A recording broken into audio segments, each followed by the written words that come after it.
అంజయ్ ప్రార్థన చేస్తారు. ఏ గురుదేవా. జై. ప్రార్థన చేయండి ఓ అప్ప. గురుర్బ్రహ్మ గురుర్విష్ణు గురుర్దేవో మహేశ్వర గురు సాక్షాత్ పరబ్రహ్మ తస్మై శ్రీ గురవే నమః. గురవే సర్వలోకానాం భిషజే భవరోగిణాం నిధయే సర్వ విద్యానాం శ్రీ దక్షిణామూర్తయే నమః. బృహద్వాసిష్ట సిద్ధాంతం పూర్ణబోధోపదేశిక వెంకటేశ్వర యోగీంద్రం సద్గురుభ్యో నమో నమః. ఆత్మానాత్మ అతీతమనిశం కేవలాత్మోపదేశిక వేముల రామయార్య యోగీంద్రం సద్గురుభ్యో నమో నమః. క్షరాక్షరమతీతం చల పూర్ణోపదేశిక పూర్ణానంద పుల్లయార్య సద్గురుభ్యో నమో నమః. అస్మద్గురు సమారంభం కృష్ణ సాందీప మధ్యమాం ఓంకార పీఠ పర్యంతం వందే గురు పరంపరం. జాలమాంబ తత్వం. జై గురు. ఏమని అనరాని తత్వమది గురుతత్వమెరుకకు ఎరుగరానిది ఎరుకగానిదది. ఈమకి జలవన్హి వాయు వ్యోమ మహిమికమయ జగచ్చివులేమొయా మాయలను దగులక భూమయ జలమనంతమైనది. ఏమని అనరాని తత్వమది గురుతత్వమెరుకకు ఎరుగరానిది ఎరుకగానిదది. సచ్చిదానందమనరానిదది దుఃఖమును మిథ్యను జడమునెన్నడు తెలుసుకోనిదది. హెచ్చు తగ్గులుగాక సంతతమెడతెగక చూడ్కులకు ముందర నచ్చు పడగన వచ్చి చూచుట కలవిగానిది అనకమైనది. ఏమని అనరాని తత్వమది గురుతత్వమెరుకకు ఎరుగరానిది ఎరుకగానిదది. శబ్ద శబ్దార్థముల మీరినది నిశ్శబ్దమని నను శబ్దమౌనది దాని కావలది. శబ్ద నిశ్శబ్దములనంటక సహజమై శూన్యంబుగానిది. శబ్ద నిశ్శబ్దములనే ఈ చర్చలేనిది స్వచ్ఛమైనది. ఏమని అనరాని తత్వమది గురుతత్వమెరుకకు ఎరుగరానిది ఎరుకగానిదది. పుట్టు చావులు రెండు లేనిదది జ్ఞాన కర్మాలను పొట్టు లేనిది మొట్టమొదటిదది. ఎట్టకేలికి వచ్చి ఈ జగమట్టె కనుపడి ఉండిపోయినా పట్టు విడుపొలు లేకనంతట బట్ట బయలయుట్టి పడునదే. ఏమని అనరాని తత్వమది గురుతత్వమెరుకకు ఎరుగరానిది ఎరుకగానిదది. త్రిపుటి దిపుటులు రెండు గానిదది అది ఏమోనేనను కపటముడుగక కానరానిదది. ఉపముచే ఊహించి తెలియుటకూహకెంతయులోనుగానిది అపరిమిత సంకల్ప పురుషుండనగిపోయిన బయటపడునది. ఏమని అనరాని తత్వమది గురుతత్వమెరుకకు ఎరుగరానిది ఎరుకగానిదది. నేను మేనను లేని యా మాయామయమైన మేనికిలోన వెలిగల తనను గని మాయా లేనని ఎగిరిపోయిన లేమి కలుములు లేకయున్నది. నేను మేనని ఎన్నడననిది నిశ్చయము సంశయము లేనిది. ఏమని అనరాని తత్వమది. గురుతత్వమెరుకకు ఎరుగరానిది ఎరుగగానిదది.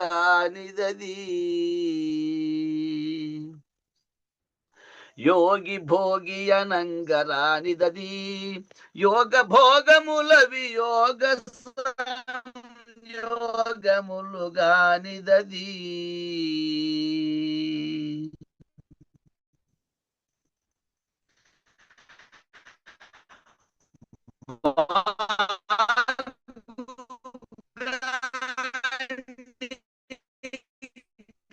వినపల్లె స్వామి, వినపల్లె పోతున్నాను చాలు. ప్రస్తుతి పుష్ణాభిధాన బ్రాహ్మణత్వము చెంది ఉన్నది. ఏమని అనరా ఎరుకకు ఎరుగరాని వినపలేదా? దది గురు తెరుగుమే నన్ను జాలమాంబకు జాలి మాన్పినది. చాలగా భక్తి గల నృతతిని సంతరించుటకెంత మాత్రము పాలు మాలిక నొందనిది. ఏ పాటలు పడనిది పాపలేనిది. ఏమని అనరాని తత్వమది.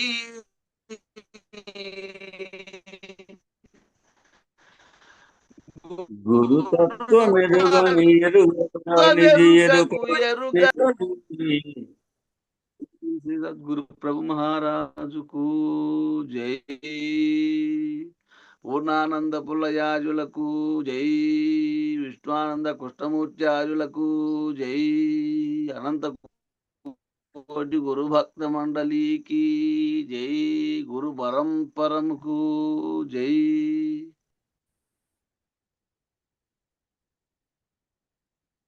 జై గురు. అందరికీ జై గురు. గురు పరంపరకు జై. ఆ రీతిగా బ్రహ్మానుసంధానం చేత తాను బ్రహ్మమే అయి ఉన్నాడనేటువంటి ఎరుక కలిగిందంట. ఏ ఎరుక కలిగింది తనకు అంటే తన ఆత్మ పరిశీలన చేసి తాను ఆత్మస్వరూపుణ్ణి అని తెలియబడిన తర్వాత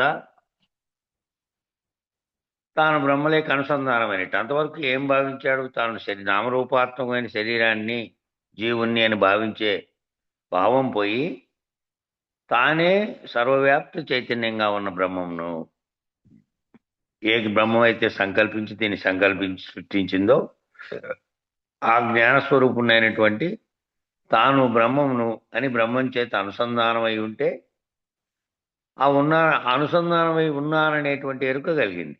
అంతకుముందు ఉన్న ఎరుక తాను ప్రపంచంతోనూ శరీరంతోనూ తాదాత్మ్యం చెందినటువంటి జీవుడనే ఎరుక. ఆ ఎరుక నుంచి బ్రహ్మం అనే ఎరుక కలిగిన తర్వాత తనకు అన్యము లేనటువంటి స్థితిని తాను అనుభూతి చెందాడు.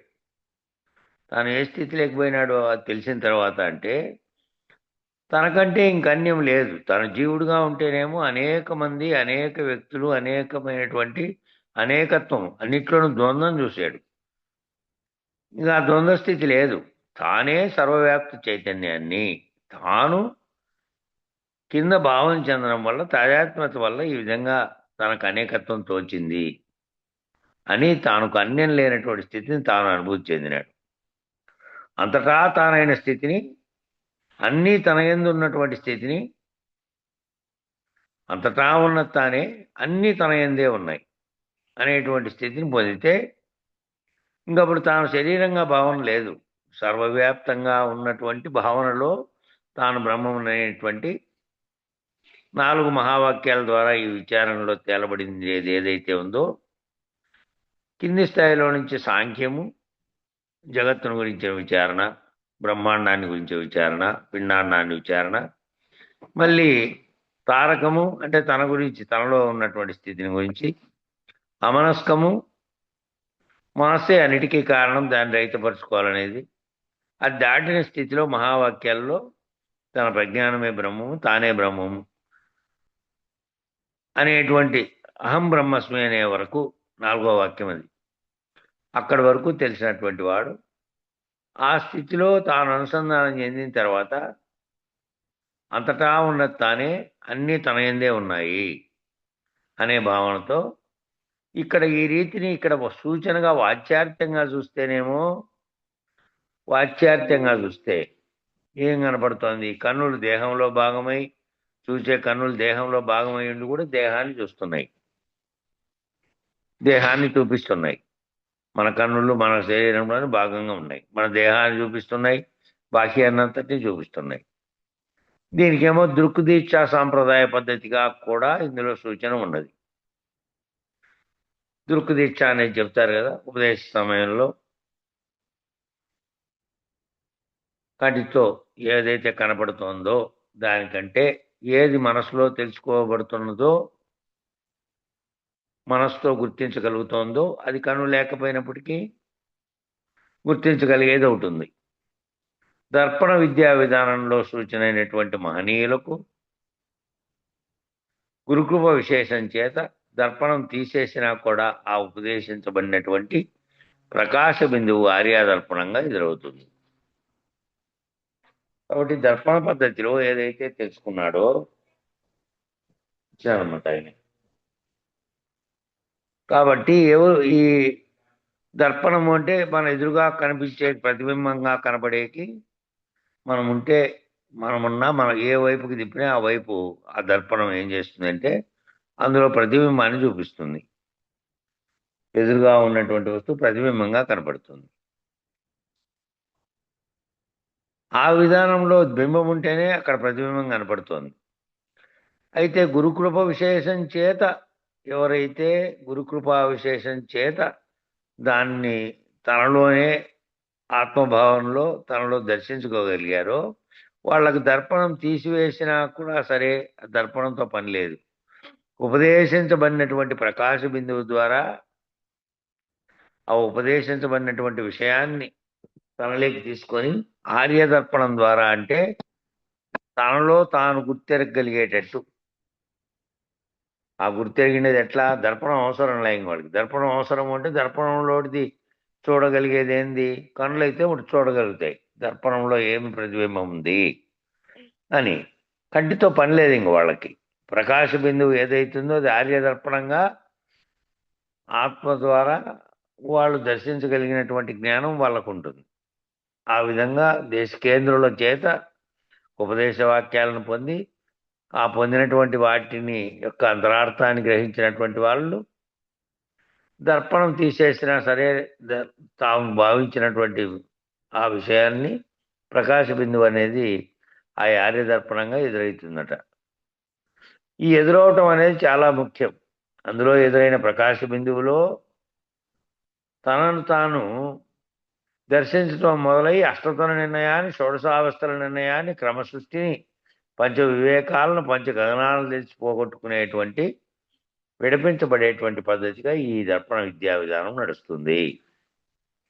ఎట్లా ఉంది ఆ విధానము అంటే ఎదురవటం ఎట్లాంటిది ఎదురవటము అంటే తనకు ఎదురైనటువంటి ప్రకాశ బిందువులో ఏం తెలుసుకోవాలి తానంటే తనను తాను దర్శించడంతో మొదలై గురువు దగ్గర చేరిన తర్వాత మొట్టమొదట జరగాల్సిన పని ఇది. ముందు తనను తాను దర్శించుకోవడం. నీవెవరు? నామరూపాత్మకంగా ఉన్నటువంటి ఈ శరీరంగా ఉన్నటువంటి దానివే, ఈ శరీరంలోనే సర్వమును గుర్తిస్తున్నటువంటి చైతన్య స్థితిలో ఉన్నటువంటి సర్వము గుర్తెరుగుతున్నటువంటి నిజ నేనుగా ఉన్నటువంటి దానివే. ఆ నేను ఎవరు? ఆ నేను ఇదే అదే.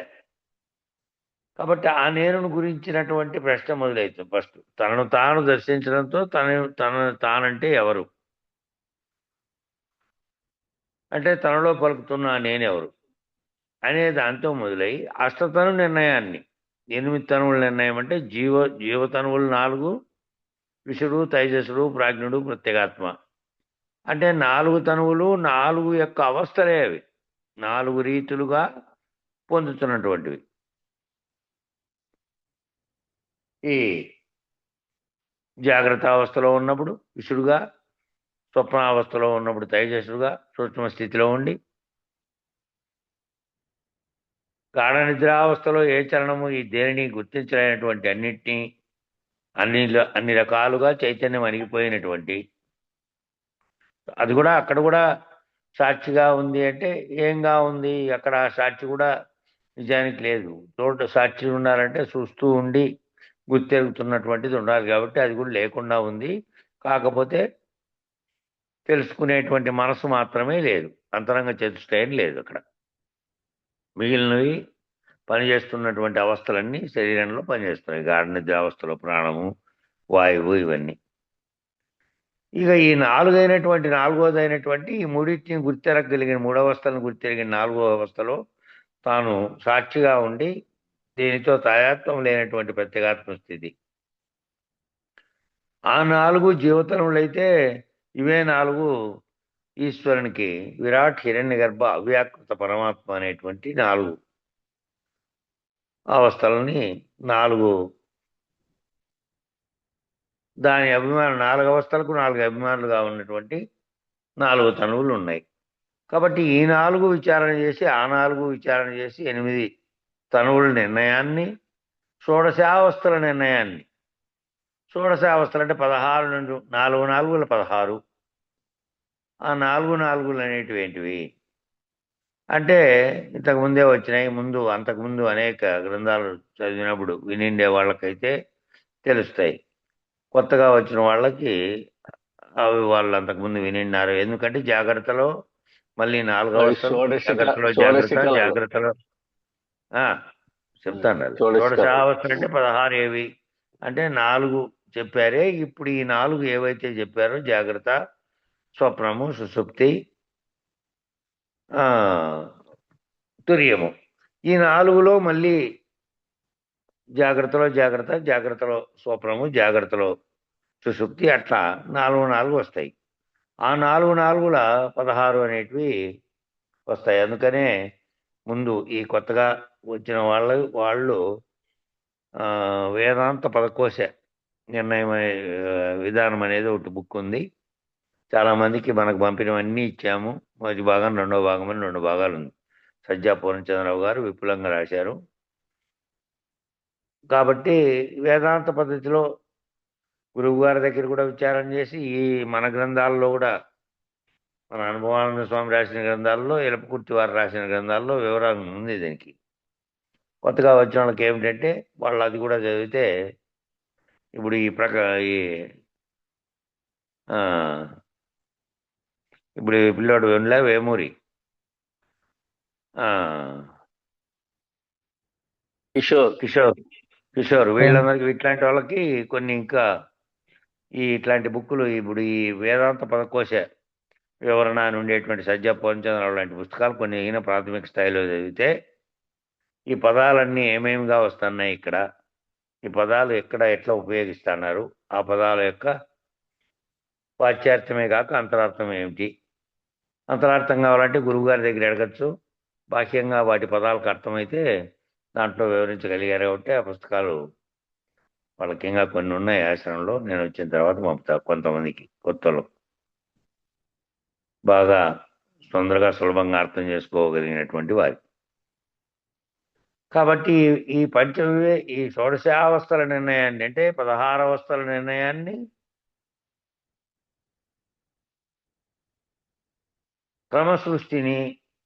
క్రమసృష్టి అంటే ఈ సృష్టి ఏర్పడిన దాన్ని క్రమసృష్టి నిర్ణయం అంతా దేంట్లో జరిగిందంటే సాంఖ్యంలో చెప్పారు. ఆ క్రమసృష్టిని మళ్ళీ పంచ వివేకాలను, పంచ గగనాలను, 5 రకాల వివేకాలు చెప్పారు. 5 రకాల గగనాలంటే ఆ ఆకాశాలు, పంచ ఆకాశాల పద్ధతిలోనే పంచ వివేకాలు చెప్పారు. వాటిని తెలిసి పోగొట్టుకునేటువంటి విడిపించబడేటువంటి పద్ధతిగా ఈ దర్పణ విద్యా విధానం నడుస్తుంది. ఇది ఏ విధంగా నడుస్తుందంటే ఈ ఆర్య దర్పణం అనేది అప్పుడే వచ్చింది, ఒక వారం కిందట వచ్చింది ఒకసారి. కాబట్టి ఇవి లేకుండానే మనసు అనేటువంటి దానితో గుర్తెరగలిగి ఏ తెలివైతే గుర్తెరుగుతుందో దాంతోనే. అప్పుడు ఈ మామూలుగా ఉండే భౌతికమైనటువంటి దర్పణంతో చూసే పద్ధతి కాదు, మనసుతో ఊహ చెందేటువంటి స్థితిలో వీటన్నిటినీ తెలుసుకున్న తర్వాత వీటిని పోగొట్టుకునేటువంటి ఈ తెలుసుకున్న వాటన్నిటి తెలుసుకున్నాము అప్పుడు ఇప్పుడు పోగొట్టుకునే పద్ధతి రావాలి. పోగొట్టుకునేటువంటి విడిపించేటువంటి పద్ధతి రావాలి. ఈ 5 రకాల వివేకాలు, 5 రకాల గగనాలు కేవలం తెలుసుకున్న తర్వాత అవి పోవాల్సిందే. అవన్నిటిని ఈ గుర్తెరుగుతున్నదే పోవాలి కదా! గుర్తెరుగుతున్న దాన్ని పోతేనే గుర్తెరిగేదే సంకల్పిస్తోంది కాబట్టి అదే బీజ వస్తువుగా ఉంటుంది కాబట్టి అదే మళ్ళీ మొలకెత్తి జన్మలను కలగజేసే జన్మ కర్మలకు కారణమైంది కాబట్టి పోగొట్టుకునేటువంటి పద్ధతే ఈ ఆర్యదర్పణ విధానం. ఈ దర్పణ విద్యా విధానం దీన్ని విడిపించేటటువంటి పద్ధతిలో నడుస్తుంది. అయితే ఇది వీటిని బాహ్యంగాను వాచ్యరీత్యా తెలిసినప్పటికీ వాటిని మళ్ళా ఖచ్చితంగా గురువుగారి దగ్గర చర్చకు పెట్టుకొని అర్థం చేసుకోవాల్సిన అవసరం ఉంది. గురువుగారు వివరించేటువంటి పద్ధతిలో తెలుసుకోవాల్సిన విషయం ఉంది అది. ఈ రీతిగా సూచన చేయబడినటువంటి వారులకు కూడా సూచన చేయబడిన వారు ఎట్లుండాలి? ఏ సూచన చేశారు? మొదటైతే మంత్రాలు చెప్పారు. ఆ మంత్రాలను మళ్ళా సూచన చేశారు అంటే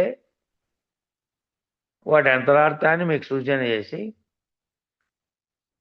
దేహమును చూచు కన్నులు దేహమునకు వేరు లేని తీరున ఎరికే కోహం. దేహాన్ని చూస్తున్నటువంటి కన్నులు దేహానికి వేరుగా లేవు. దేహంలోనే ఉండి దేహాన్ని చూస్తున్నాయి. బాహ్యంగా ఉన్నదాన్ని అంతటినీ చూస్తున్నాయి. ఆ తీరున ఎరుకే కోహం, ఎరుకే నేను. ఏ ఎరుకైతే లోపల తెలుసుకుంటుందో, కన్నులు దేహాన్ని చూసి బాహ్యాన్ని చూసినట్టే కన్నులతో పని లేకుండా చూస్తోంది ఒకటి లోపల మనలో ఉండి సర్వమును మన లోపల దాన్ని బాహ్యాన్ని అంతటినీ సర్వమును తెలుసుకుంటున్నటువంటి ఎరుకే ఆ నేను. వేదాంత విచారణ అంతా కూడా ప్రశ్నతో ప్రారంభమైందట. ఎరుకెవరు? నేనెవరు? కోహం అంటే నేనెవరు? హం అంటే నేను. నాహం అంటే నేను లేను. నేను లేకుండా అయిపోయేదాకా విచారణ చేయాలి. అది కోహం అనే కాడ మొదలుపెట్టి నేనెవరనే కాడ మొదలుపెట్టి నాహం అంటే నేను లేని చోటుకి ముగియాలి. నేను లేను అనేదాకా పోవాలి. ఇది వేదాంత విచారణ అంతా ప్రశ్నతో ప్రారంభమైందట. ప్రశ్నతో ప్రారంభమైంది. ప్రశ్న కలిగింది కాబట్టి మానవుడు ప్రతిదాన్ని నేను కేవలం వేదాంతం అనే చెప్పట్లే. ప్రశ్న కలిగింది కాబట్టి మానవుడు తనకు అనుకూలంగా ఇంతటి ప్రపంచాన్ని, ఇంతటి విస్తృతమైనటువంటి విజ్ఞానాన్ని అంతటినీ పొందగలిగేటువంటి వాడయ్యాడు మానవుడు. ఎందుకయ్యాడంటే ప్రశ్న మొదలైంది. ప్రతి ఒక్కదానికి ఇది ఎందుకు ఇట్లుంది? దీన్ని ఏం చేయాలి? దీన్ని నాకు అనుకూలంగా ఎలా మార్చుకోవాలి? ఏం చేస్తే సరిపోతుంది అనే ఆలోచనలు విశ్లేషించగలిగినటువంటి తెలివి విస్తారంగా ఉన్నటువంటి మానవుడు ప్రతి ఒక్కటి కనుక్కుంటున్నాడు. తనకు అనుగుణంగా వస్తువును తయారు చేసుకుంటూ ఉన్నాడు. అట్లాగే మానవుడు ఒక్కడు మాత్రమే నాకు మూలం ఏమిటి, జగత్తుకు మూలం ఏమిటి అనే దాన్ని కూడా ఈ జన్మకర్మల విధానంలో కూడా ఆధ్యాత్మికంగా మొదలుపెట్టి తత్వ విచారం దాకా పోయినాడు. లేదంటే రాయికి, గ్రప్పకు, చెట్టుకు ముక్కేటువంటి స్థితిలో నుంచి అసలు స్వరూపం ఏమిటి అని తెలుసుకునేదాకా మానవుడు వెళ్ళాడు. కాబట్టి ఈ వేదాంత విచారణ అంతా కూడా ఎట్లా మొదలైంది అంటే ప్రశ్నతో మొదలైంది. ఆ ప్రశ్నే కోహం అనేటువంటి నేనెవడు అని దాని నుంచి మొదలైంది. ఈ నేనెవడను అనేటువంటి ప్రశ్న తామసిక ఘనిష్టమైనటువంటి దేహాత్మ భావన వద్ద ప్రశ్నిస్తే ఆ దేహం యొక్క అనుపానులు, ఆ దేహం యొక్క వివరములు, ఆ దేహం యొక్క విలాసములు మాత్రమే నేను చెప్పుకొని నిర్ణయించేటటువంటి పద్ధతి ప్రాథమికమైనటువంటి జడ పద్ధతి. ఇప్పుడు మామూలు మానవుడు దారింటి వేవాన్ని నువ్వెవడము అన్నావు అనుకో, వేదాంత పద్ధతిలో కాకుండా ఏం చెప్తాడు? ఫస్ట్ దారిలో వేవాన్ని అడిగినామనుకో, వాడు తామసికమైనటువంటి పద్ధతిలో ఉన్నాడు ఇంకా. కాబట్టి వానికి ఇంకా ఈ నేనెవరనేటువంటి నేను నాలో పలుకుతున్న సర్వమును గుర్తిస్తున్నటువంటి దానిగా ఉన్నటువంటిది ఏది? అనే స్థితి దాకా పోలేదు. ఇంకా పోకుండా ఏమయ్యాడంటే, నేనెవరు నువ్వెవరు అయ్యా అంటే, శరీరం యొక్క పద్ధతిలో చూసేటువంటి పద్ధతిలో దారింటిపోయేవాడిని నువ్వెవరు అని అంటే, వానికి మొదట తలెత్తే వచ్చే జవాబు ఏంటంటే, నేను నారాయణప్పనను వెంకటేశ్వరను చెప్తాడు. రెండోది అడిగావనుకో, నువ్వెవరని నువ్వెవరని రెండోది అడిగితే ఏం చెప్తాడు? వాళ్ళ తండ్రి పేరు చెప్తాడు. లేకపోతే వాడు చేసేటువంటి నేను పలానా ఈ గ్రామంలో పలానా ఉద్యోగం చేసేటోడినో, లేకపోతే పలానా పదవిలో ఉన్నోడినో, ఇంకా నేను ఎన్నెన్ని రకాలు తగిలించుకొని ఉన్నాడో అవన్నీ చెప్తా పోతాడు. ఇవన్నీ కూడా జడ పద్ధతిలో చెప్పేటువంటివే, తామసికమైనటువంటివే, తామసిక గణనిష్టమైనటువంటివి, తామసికంగా గడ్డగట్టబడినాయి ఇవన్నీ మన దగ్గర. ఇంక వాడు అంతకు మించి పైకి చూడలేడు. పై భావనలో ఈ పద్ధతిలో కనుక నేనెవడనుకుంటే వానివన్నీ వస్తాయి. పేరు, తండ్రి పేరు, లేదంటే కులం పేరు, ఇంటి పేరు, లేకపోతే పలానా ఇంటికి ఆ ఇల్లు చూపించి వాళ్ళు కట్టుకుంటే పలానా బజారు, ఊరు, మళ్ళా అంతా వచ్చి ఇంకా ఎక్కడెక్కడో ఇవన్నీ చెప్తాడు. ఇంకా అవన్నీ ఏమిటిగా గుర్తిస్తున్నాడంటే, బాహ్యంగా ఉన్నటువంటి శరీరంతో సంబంధం ఉన్నటువంటి అంశాలను మాత్రమే గుర్తించినట్టు. తామసికమైనటువంటి గనిష్టమైనటువంటి దేహాత్మ భావన వద్ద ప్రశ్నిస్తే, దేహం యొక్క అనుపానులు, ఆ దేహం యొక్క వివరాలు, ఆ దేహం యొక్క ఎవరి కొడుకు, ఆ దేహానికి సంబంధించినవన్నీ చెప్తాడు. ఇంకా అనుపానులు అంటే దానికి సంబంధించినటువంటివి పూర్వోత్తరాలన్నీ, లేదంటే దేహం వివరాలు, ఆ దేహం యొక్క విలాసాలు, ఏమేమి విలాసాలు ఉన్నాయో ఇవన్నీ చెప్పుకోవాల్సిందే. అడ్రస్సులు, విలాసం అంటే అడ్రస్. ఇవి చెప్పుకొని నిర్ణయించుకునేటువంటి పద్ధతి ఏంటి అంటే, అది ప్రాథమికమైనటువంటి జడ పద్ధతి.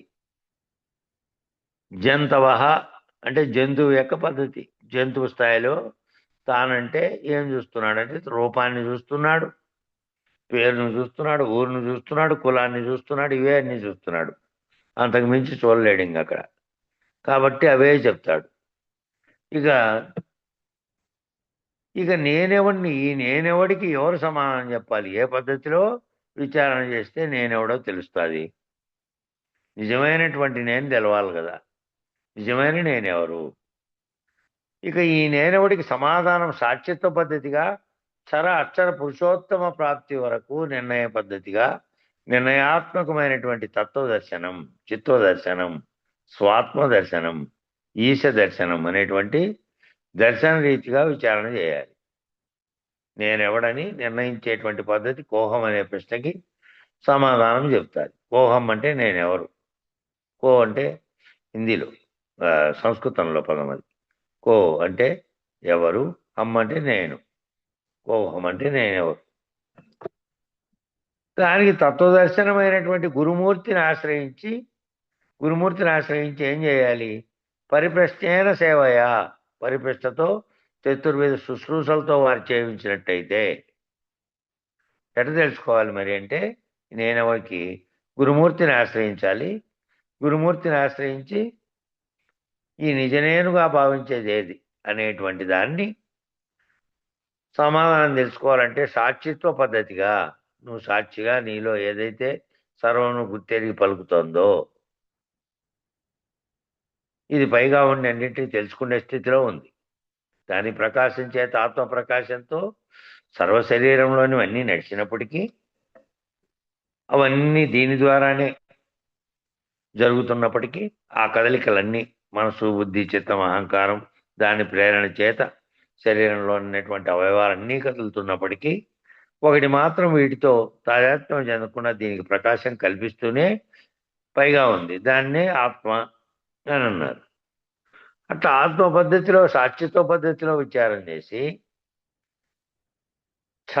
అక్షర పురుషోత్తమ ప్రాప్తి వరకు, క్షరుడెవరు? నశించేవాడు. అక్షరుడెవరు? తానులోనే ఉండి సర్వమును అధిష్టానంగా ఉండి నడిపిస్తూ నశించకుండా ఉండి, మళ్ళీ ఈ శరీరం శిథిలమైపోయినప్పటికీ మరణావస్థ కలిగి ఈ శరీరంలోంచి దాటుకొని మళ్ళీ ఒక ఉపాధిని కర్మ ఫలితంగా ఉపాధిని పొందుతున్నటువంటి ఆత్మగా ఉన్నటువంటి అక్షర పురుషుడుగా ఉన్నటువంటి దేహంలో ఉన్నటువంటి పురుషుడు ఎవరైతే దేహంతా ప్రకృతిగా ఉంటే అది పురుషుడుగా ఉంది.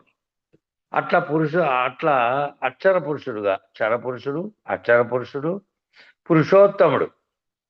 ఇంకా పురుషోత్తముడు అంటే ఏది అంటే ఈ చరాక్షరములను పోగొట్టుకున్నటువంటి సర్వవ్యాప్తమైనటువంటి చైతన్య స్థితిలో సర్వవ్యాప్తమైనటువంటిది ఇందులో దాంట్లో ఉన్నటువంటి పురుషోత్తమ ప్రాప్తి. ఇంకా అది అంతకుముందు వ్యక్తం కాకముందు ఏ స్థితిలో ఉందో బయలు స్థితిలో పరిపూర్ణ స్థితిలో ఉండి వ్యక్తమే కానటువంటి స్థితిలో ఉందో ఆ స్థితిని ప్రాప్తించేటి వరకు నిర్ణయ పద్ధతిగా నిర్ణయాత్మకమైనటువంటి ఈ నిర్ణయ పద్ధతిగా నిర్ణయాత్మకంగా ఉన్నది అంటే ఏది నిర్ణయాత్మకం. నిర్ణయము అని ఊరికే నిర్ణయ పద్ధతిగా అన్నాడు. మళ్ళా నిర్ణయాత్మకమైనటువంటి ఆత్మకు ఆ నిర్ణయాత్మకం అయిపోవాలి. దాంట్లో నిర్ణయం అయిపోవాలి. ఆత్మ నిర్ణయం అయిపోయి ఉండాలి.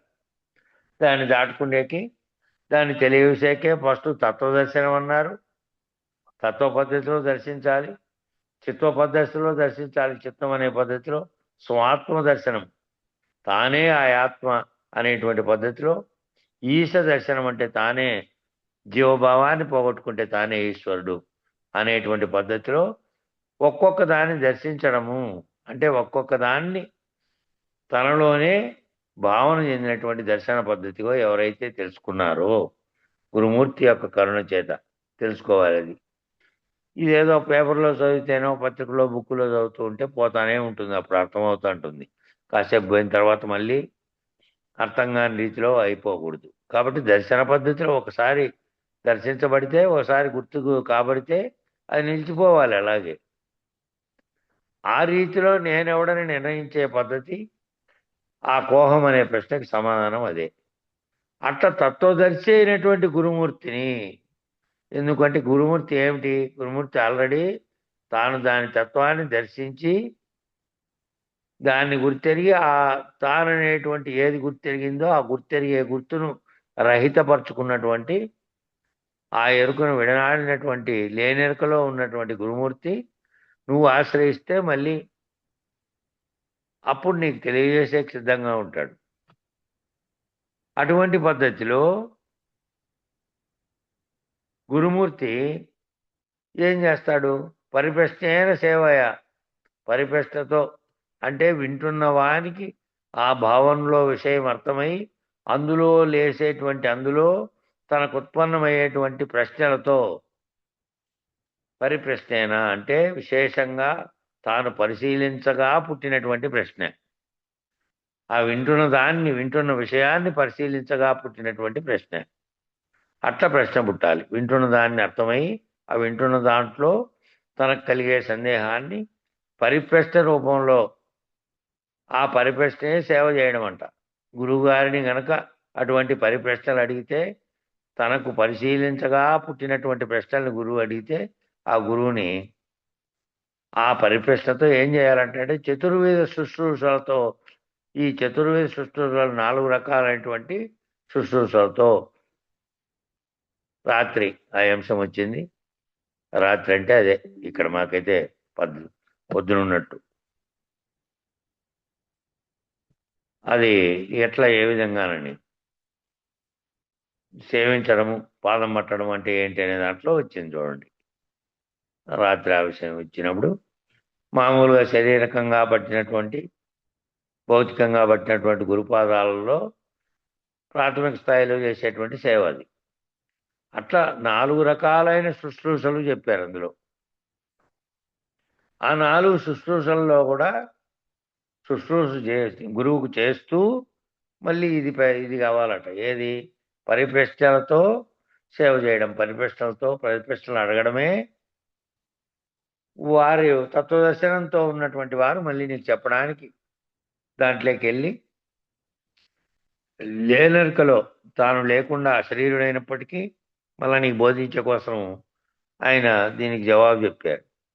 చెప్పి నిన్ను ఆ రీతిలో నువ్వు ఊహ చెందేటట్టుగా, నీ భావనలో అది కుదిరేటట్టుగా చెబితే అప్పుడు అట్లా కనుక సేవించినట్లయితే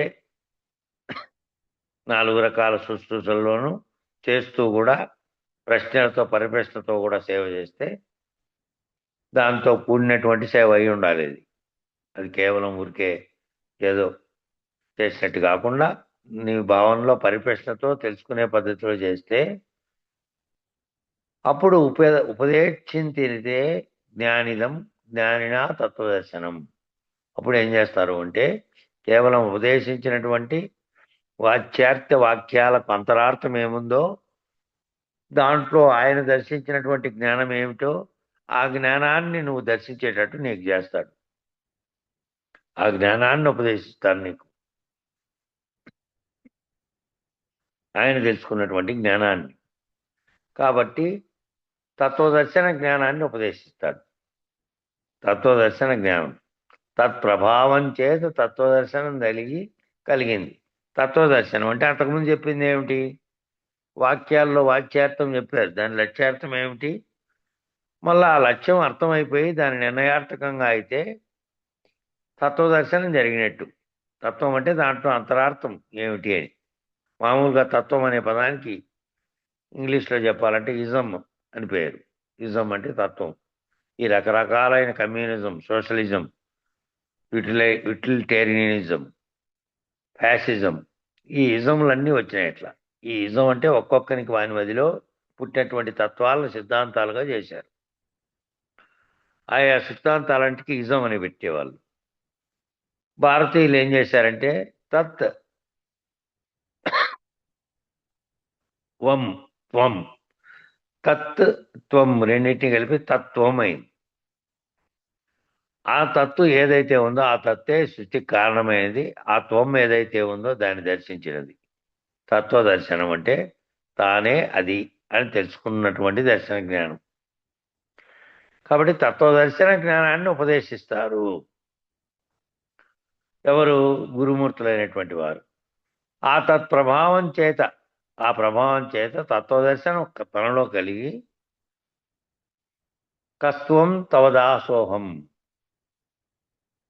భాగవత పద్యం ఎవరితో అయితే వచ్చిందో దానికి ఉదరిస్తూ ఈ సంస్కృత పదాన్ని ఎవనిచే జనించు జగం ఎవని ఎందు ఉండు లీనమై పరమేశ్వరుడెవరు? కస్త్వం కోహం కుత ఆయత, నీవెవరు నేనెవరు? నేనెవరు? స్వం అంటే కస్తం, కస్త్వం అంటే నేనెవరు, కోహం నేనెవరు, కుత ఆయత నీవెవరు, నేనెవరు, ఎక్కడి నుంచి వచ్చావు, ఏమైపోతావు లాస్ట్కు. ఈ ప్రశ్నలన్నీ ఇటువంటి అనేకమైనటువంటి సంవాద రూపంలో ప్రశ్నలన్నీ కూడా శంకర విజయంలో కూడా కనపడుతుందట. వీటన్నిటికీ ఒకటే సమాధానం.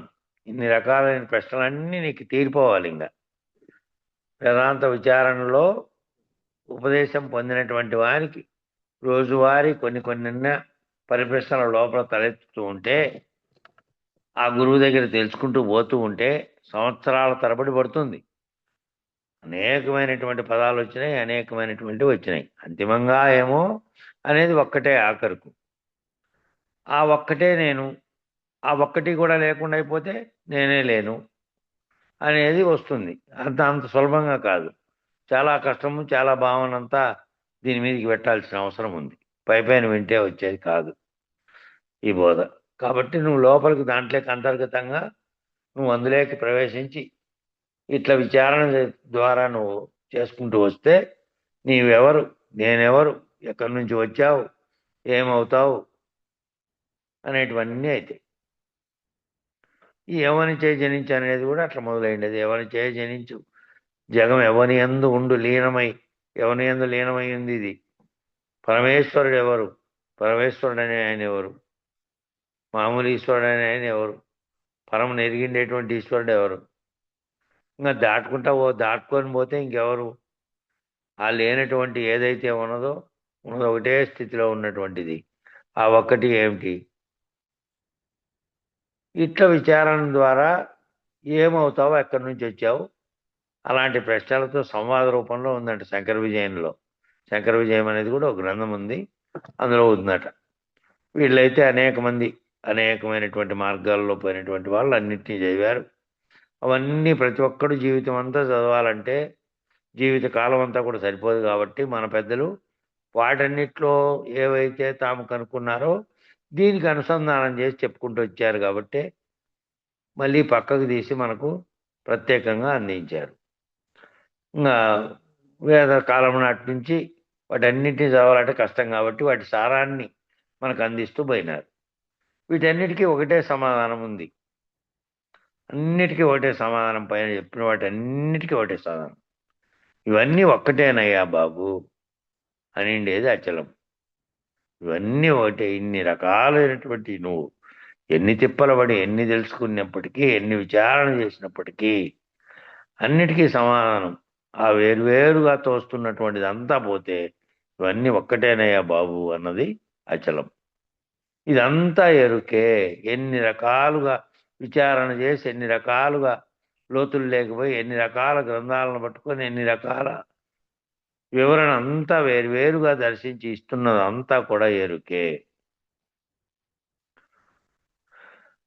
ఆ ఎరుకే సర్వమును సృష్టించింది. ఆ ఎరుకే సంకల్పానికి కారణమైంది. ఆ ఎరుకే ఉపాధిని ధరించడానికి కారణమైంది. ఆ ఎరుకే పిండ బ్రహ్మాండాలను సృష్టించింది. ఆ ఎరుకే అనేకత్వాన్ని పొందింది. ఆ ఎరుకే ఈ జన్మ కర్మలకన్నిటికీ కారణమైంది. ఆ ఎరుకే మళ్ళీ కర్మ వల్ల ఉపాధి ధరించడానికి కారణమైంది. అన్నిటికీ కారణమైన ఎరుక రహితమైతే ఎరుక లేని స్థితిలో ఏదైతే ఉన్నదో ఉన్నది ఉన్నదిగా ఉంది. దానికి ఏ ఎరుక లేదు. దానిని ఏంది గుర్తించే సామర్థ్యము లేదు. మళ్ళీ పునఃసృష్టి చేయడానికి తగినటువంటి బీజవస్తువు ఏది అందులో లేదు. ఈ ఎరుకే బీజవస్తువుగా ఉన్నది. దీన్ని పోగొట్టుకుంటే బీజం నశించినట్టు. కాబట్టి ఇదంతా ఎరుకే అనింది అచలం. ఇదంతా ఎరుకే. అచల పరిపూర్ణ రాజయోగం. కోహం అన్నదానికి వేరే సమాధానం, కస్త్వం అనేదానికి సమాధానం. కాబట్టి ఈ అచల పరిపూర్ణ రాజయోగం అనేది నేనెవరు అనేదానికి, నేనే అది అనేదానికి సమాధానం వేరేగా తవ దాసోహం శరణాగతికి చెందినటువంటి తాను అనేటువంటి దాసోహం అయిపోతే ఇక్కడ గురువు గారి దగ్గర తాను లేదు. తాను సర్వస్వ శరణాగతి పద్ధతిలో గురువుని ఆశ్రయించి దాసోహం అయిపోయాడు. శరణాగతి చెందినటువంటి శిష్యుడు అయిపోయాడు. శరణాగతులకు శిష్యుని కరుణామృత దృష్టి చేత అనేది మొదట్లోనే కందర్థాల్లో వచ్చింది. శరణాగతులు ఆ పద్ధతిలో ఎవరైతే దాసోహం అనే పద్ధతిలో శరణాగతులయ్యాడో అటువంటి శిష్యునికి కరుణామృత దృష్టి చేత ఆ గురువుకి అటువంటి కరుణామృత దృష్టి ఉండాలి. భేదభావం కానీ భేద దృష్టి కానీ శిష్యుల పట్ల వాళ్ళు ఎవరైనా పరమ కింద స్థాయిలో ఉండేటువంటి జ్ఞాన స్థాయిలో అయినా డబ్బు స్థాయిలో అయినా ఇంకో స్థాయిలో అయినా శరణాగతి పొందినటువంటి వారు వేరువేరు మనసు స్థాయిలో ఉన్నప్పటికీ అందరినీ ఉద్ధరించాల్సినటువంటి బాధ్యత గురువుదే. కాబట్టి శరణాగతి చెందినటువంటి శిష్యుడు భక్తుడైనప్పుడు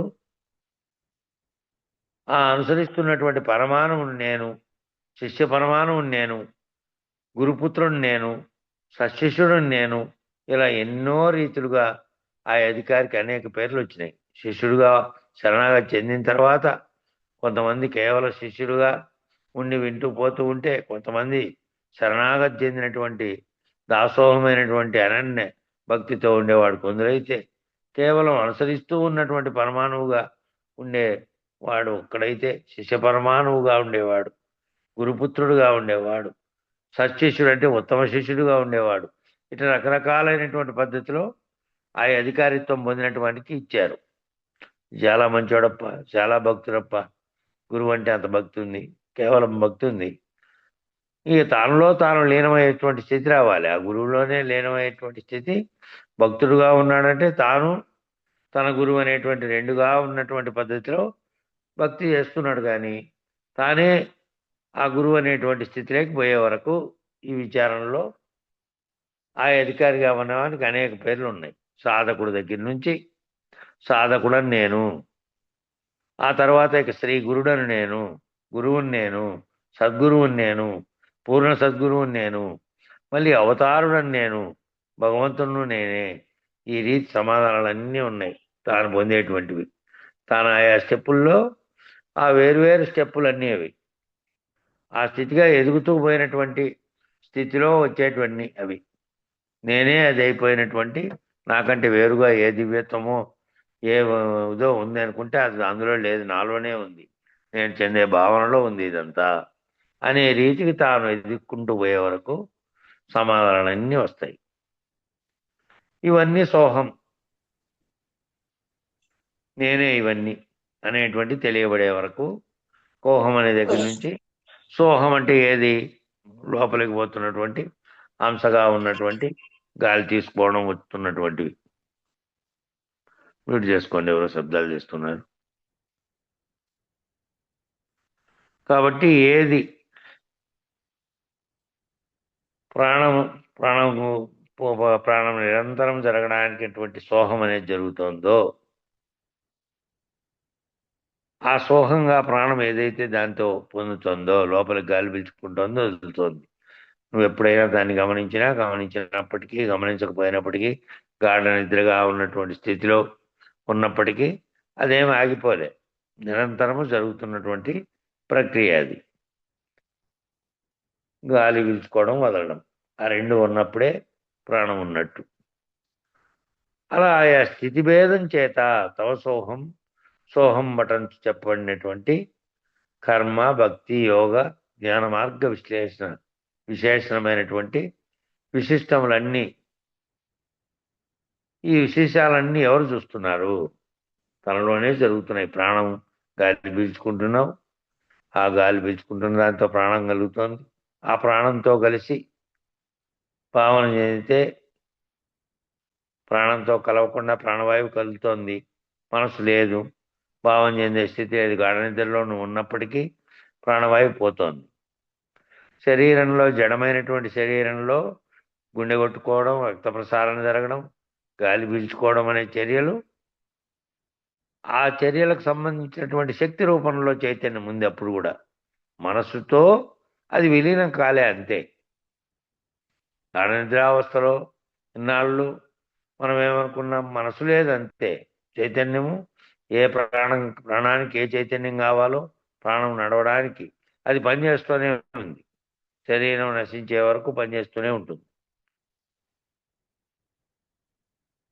కాబట్టి చెప్పబడినటువంటివన్నీ ఆయా స్థితి భేదంలో చెప్పబడినటువంటివన్నీ కూడా వాటిని వివరించి చెప్తున్నటువంటి వేరు వేరు మార్గాలనేటువంటి కర్మ, భక్తి యోగాలు, కర్మయోగం, భక్తి యోగం, యోగము, జ్ఞాన మార్గం, ఈ విశిష్టములన్నీ ఇవన్నీ ఏది చూస్తోంది? తనలో ఉండే గుర్తెరిగే చైతన్యమే సర్వమును కనుక్కుంటోంది. ఇవన్నీ ఈ విశిష్టాలన్నీ తెలియబడుతున్నది దేనికి? తనలో ఏదైతే నిజ నేనుగా ఉన్నటువంటి సర్వమును గుర్తెరిగే నేనుందే దానికి. కాబట్టి కంటితో చూసే విషయం కాదు ఇది. భావంతో గుర్తెరగవలసినటువంటి, భావనలో గుర్తెరిగి తాను ఊహించినటువంటి విషయాలు ఊహించుకొని మళ్ళా గురుమూర్తి కరుణ చేత తన లోపల దర్శించగలిగినటువంటి విషయాలు. చూచుచుండు సుమి, తనకు తానే తోచుచుండు సుమి.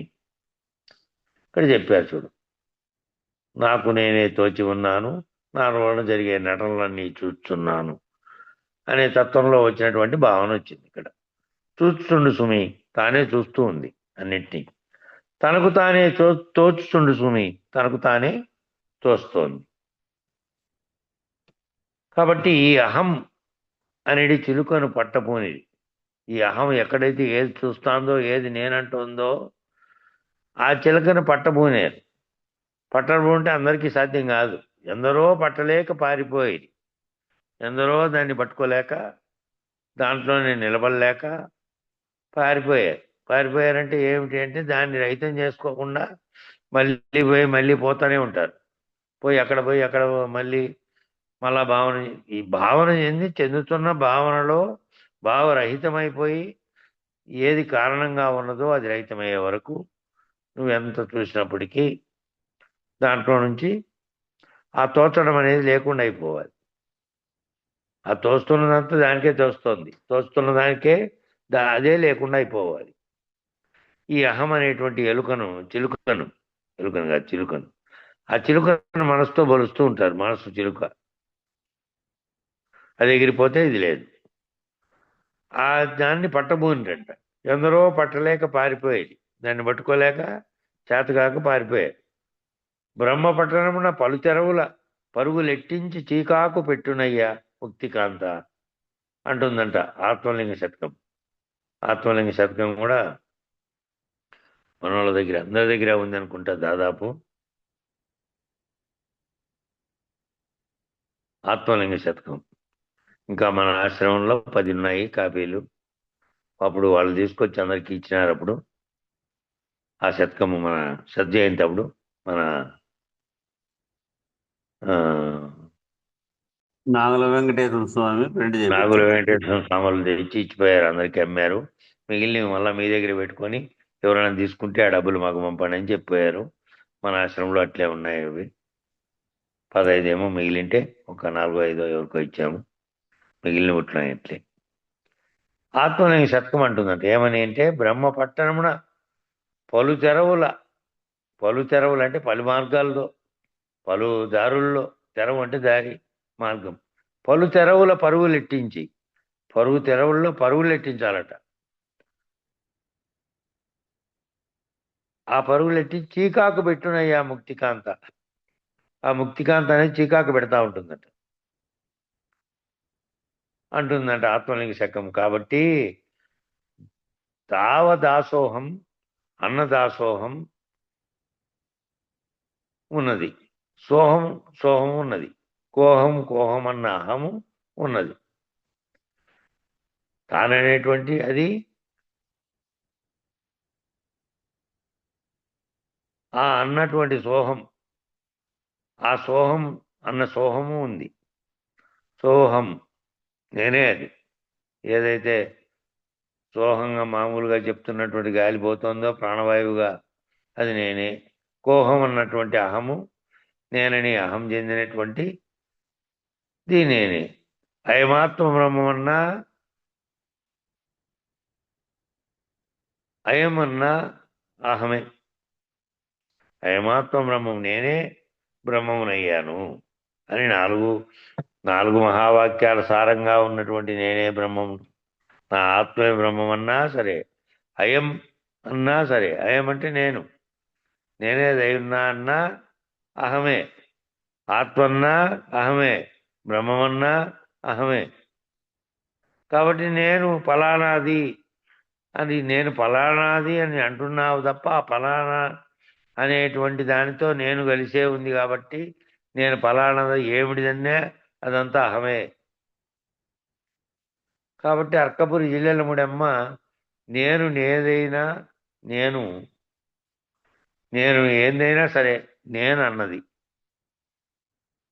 నేను అనింది అంటే అది ఏందైనా సరే అది నేను బ్రహ్మమునని, నేను ఇంకోటన్ని, నేను ఆత్మగా ఉన్నా, నేను సాక్షిగా ఉన్నా, నేను అనేది ఏ రీతిలో ఉన్నా సరే అదంతా కూడా నేనుగా ఉన్నటువంటి అహంగా ఉన్నటువంటిదే. అది బ్రహ్మముగా ఉన్నది అంటే ఈ నేను అనేటువంటి జీవుడుగా కాకుండా అఖండ ఎరుగ్గా ఉన్నదంతే. అయం ఆత్మ బ్రహ్మ అన్నది భగవాన్ రమణులు అన్నారు. అయం అంటే నేను ఆత్మగా ఉన్న అదే బ్రహ్మముగా ఉన్నది అన్నది భగవాన్ రమణులు అన్నారు. ఏ అహం అయితే అయం ఆత్మ బ్రహ్మం అంటున్నదో, ఏ అహం అంటే ఏ నేనైతే గుర్తెరిగే నేనుగా ఉండి ఈ అన్నిటినీ గుర్తెరిగి మళ్ళీ ఏమంటోంది, నేనే దయ్యానంటోంది. నేనే అయమాత్మ అంటే నా యొక్క ఆత్మే బ్రహ్మం అంటున్నదో, ఏదంటోందో అది నేను అసలైనటువంటి ఆత్మగా ఉన్నటువంటి పలుకుతున్నటువంటి చైతన్యంగా ఉన్న నేను ఏదైతే ఇదంతా అంటోందో, అయం ఆత్మ బ్రహ్మమును అని అంటోందో, నా ఆత్మ బ్రహ్మం అని అంటోందో, దాని మూలం ఎరిగినా అది లేకపోవును అన్నాడు రమణ మహర్షి. దాని మూలాన్ని ఎరగాలి. దాని మూలం ఎక్కడి నుంచి వస్తుంది, ఆ నేనే అంటున్న దాని మూలం ఎరిగి దాన్ని తీసేస్తే అది గురుమూర్తి కరుణ చేత లేకుండా అయిపోవాలి. లేనటువంటి స్థితిలో, అది లేని స్థితిలో ఏముంది? మరి శరీరం ఉంది, మరి శరీరానికి గుర్తెరగట్లేదా? గుర్తెరిగే పోతున్నావా లేదా? తలుపంటేనే నడుస్తున్నావు బయటికి, ఎడబడితే ఆడ గోడలోంచి బయటకు వచ్చే స్థితి లేదు. అన్నింటినీ గుర్తెరిగి, పరిసరాలను గుర్తెరిగి, ఎదురుగా ఉన్నదాన్ని గుర్తెరిగి, వ్యవహారంలో తనకు ఎదురయ్యే వాటిని గుర్తెరిగి, అన్నింటినీ గుర్తెరుగుతున్నావు. మరి గుర్తెరుగుతున్నప్పటికీ దానితో తాదాత్మ్యత లేని స్థితిలో అశరీరుడైనటువంటి గురువు ఉంటాడు. ఆయన శరీరం ఉంది, మరి ఆయన బట్టలు కట్టుకున్నాడు, ఆయన బస్సు ఎక్కితే టికెట్ ఛార్జీ కీడా, ఏ ఊరికి పోతున్నాడో తెలియదా? అన్నీ తెలుసు. అన్నీ తెలిసినప్పటికీ వాటితో తాయాత్వం లేని బ్రహ్మాండం అనేటువంటి దాంట్లో జరుగుతున్న కళలో, ఆ కళలో తాను వ్యవహార కళలో వ్యవహరిస్తూ ఉన్నాడు. గురుమెలకువ చేత బ్రహ్మాండం అనేటువంటి జాగ్రత్త కళలో నుంచి మేల్కొన్నటువంటి స్థితిలో అశరీరుడై ఉన్నటువంటి గురువు ఆయన. కాబట్టి అందులో నుంచి మేల్కొన్నటువంటి దాంట్లో నుంచి మేల్కొంటే, దాని మూలం ఏమిటో తెలుసుకుంటే, దాని మూలాన్ని రైతపరుచుకుంటే,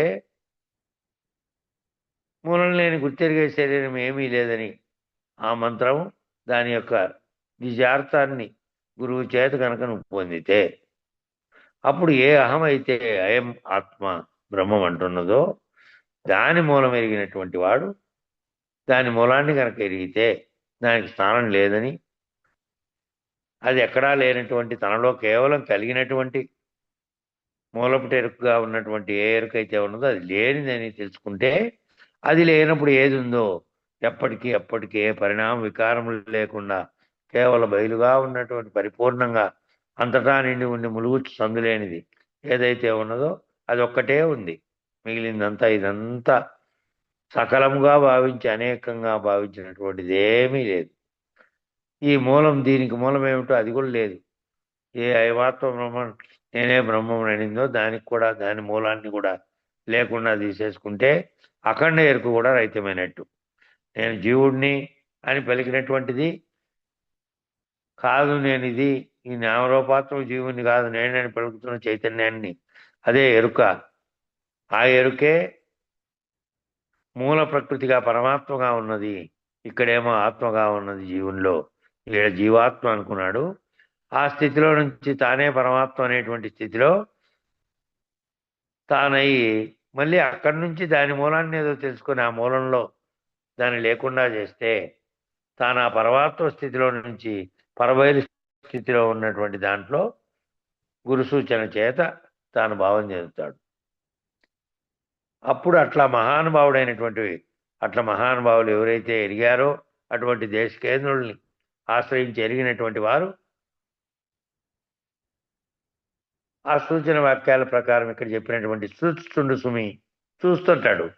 తనకు తానే తోస్తుండు సుమి, తనకు తానుగా తోస్తున్నటువంటిదంతా నిజానికి లేనిదని, ఆ చూస్తున్నదంతా లేనిదని, పిండాండ పరిధిలో ఉన్నటువంటి అంతఃకరణలో దానికి లోబడనటువంటి ఈ కందార్థంలోటివే చూచుచుండు సుమి, అదే ఆ తత్వంలో రాశాడు. ఉంటి తత్వంలో ఏమో ఇదేమో చూస్తుండు సుమి రాశాడు. అక్కడ తత్వంలో నాకు నేనే తోచాను, నాకు నేనే చూస్తున్నాను అనేటువంటి భావనలో నాకు అనేదాన్ని కలిపాలి అక్కడ తత్వంలో. ఎవరు? లింగమూర్తి రాసినటువంటి తత్వంలో అది ఉంది. పక్కన మన బుక్కుల్లో, మన ఇటీవల కొట్టించిన బుక్కుల్లో ఉంది అది. ఏది? మన పూజారి వెంకటేశ్వర కొట్టించిన బుక్కుల్లో ఉంది తత్వం. అది ఇక్కడ సూచన వాక్యాలు చెప్పారట. చూస్తుండు సుమి, తనకు తానే తోస్తుండు సుమి అని. ఆ ఏది చూస్తుందో, ఏది తోస్తుందో అది పిండాండ పరిధిలో ఉన్నటువంటి అంతఃకరణలో. పిండాండ పరిధిలో ఏముంది? అంతఃకరణం ఉంది. ఆ అంతఃకరణకు లోబడనటువంటి వాయుపంచకం, లోబడకుండా ఉండేటువంటి వాయుపంచకం. లోబడితే నేనని భావన ఉన్నట్టు. కాబట్టి దాంట్లో అంతఃకరణతో లోబడకుండా ఉండేటువంటి వాయుపంచకం, జలపంచకం, అగ్నిపంచకం, పృథ్వీ పంచకంగా ఈ పంచీకరణ ద్వారా అయినవన్నీ కూడా పిండాండంగా ఉన్నటువంటి పరిధిలో నుంచి ఉన్నటువంటి ఏదైతే భావన చెందుతుందో దానికి లోబడకుండా ఉన్నటువంటి అన్నీ కూడా ఈ సంబంధించినటువంటివన్నీ కూడా తమకు తామే తోస్తూ ఉన్నాయని, వ్యష్టి స్థితిలో వాసన కాబట్టి వ్యక్తి స్థితిలో వ్యష్టి స్థితిలో ఏమవుతుంది? వాసనామయమైనటువంటి అనేక జన్మల్లో వచ్చినటువంటివి, ఈ జన్మలో వచ్చినటువంటివి ఆ వాసనల చేత కారణదేహానికి వాసనామయమని పేరు పెట్టారు. ఏది కారణంగా వస్తోందో ఈ దేహం రావడానికి, పంచభూతాత్మకమైనటువంటి నామరూపాత్మక దేహం రావడానికి ఏది కారణ వస్తుందో అది కారణదేహంగా ఉన్నది. ఈ కారణదేహం ఒక్కటి మాత్రమే గాఢ నిద్రావస్థలో నిలిచి ఉంటుంది. గాఢ నిద్రావస్థలో నిలిచి ఉంటుంది, నిలకడగా ఉంటుంది. వ్యాప్తి చెందే స్థితి లేదు అక్కడ. ఘన సుషుప్తిలో ఆ ఘనమైనటువంటి గాఢ నిద్రలా ఉన్నటువంటి స్థితిలో స్థూల సూక్ష్మములు తెలిసేది లేదు. స్థూలము లేదు, సూక్ష్మము లేదు. సూక్ష్మము ఉందంటే కలగంటున్న స్థితిలో నిద్రపోయినప్పటికీ కళలో పనిచేస్తుంది తేజస్సు. పనిచేసే సూక్ష్మ స్థితిలో ఆ కలగంటుంది. కలగంటుండేవాడు లేడు. దాంట్లో గాఢ నిద్రావస్థలో కలగనేది లేదు. కారణదేహంగా ఉన్నటువంటి ఏదీ లేదు. నిద్రావస్థలో నిలిచి ఉంటుంది. ఘన సుషుప్తిలో స్థూల సూక్ష్మంలో పోకడ లేకుండా ఉంది. ఇంకా అక్కడికి నిలుపుదాం, సమయం సరిపోయింది. తుర్యమునందు ఈ కారణం మహత్తుగా మారిపోయింది అనే చోటు నుంచి రేపు చెప్పుకుందాం. మంగళం చెప్పండి. ధీర సంతత నిర్వికార నిర్మల నిర్విచార నిత్యాకార నిత్య నిరాకార శరీరా సార విహీన సంసార విదూరాయవకార నిర్విషయ ప్రచార నిరాకార మంగళము మంగళము సద్గురుదేవా మంగళము మంగళము పుట్టి గిట్ట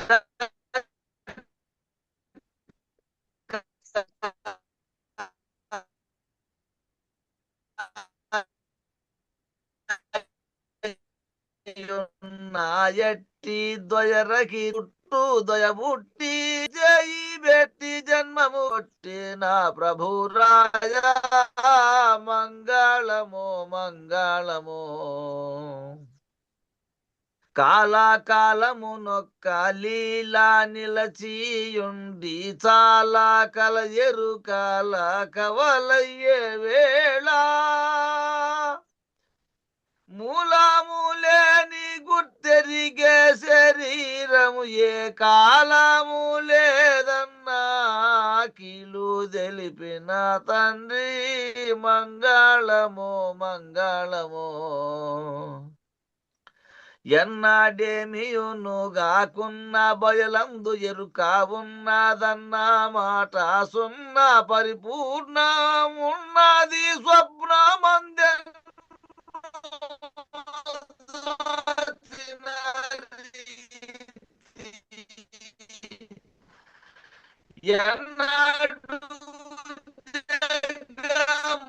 లేదన్న సద్గురు రాయ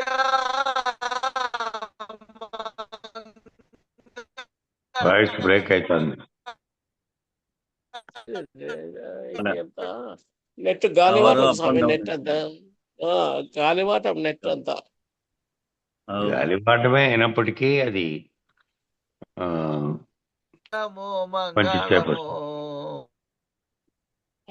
కంప్లైంట్ చేస్తే సరిచేస్తారు దాన్ని, వీళ్ళు పోవడం లేదు. గురుదేళము మంగళము మంగళం శ్రీ గురుదేవాయ మహనీయ గుణాత్మనే సర్వలోక శరణ్యాయ సాధురూపాయ మంగళం.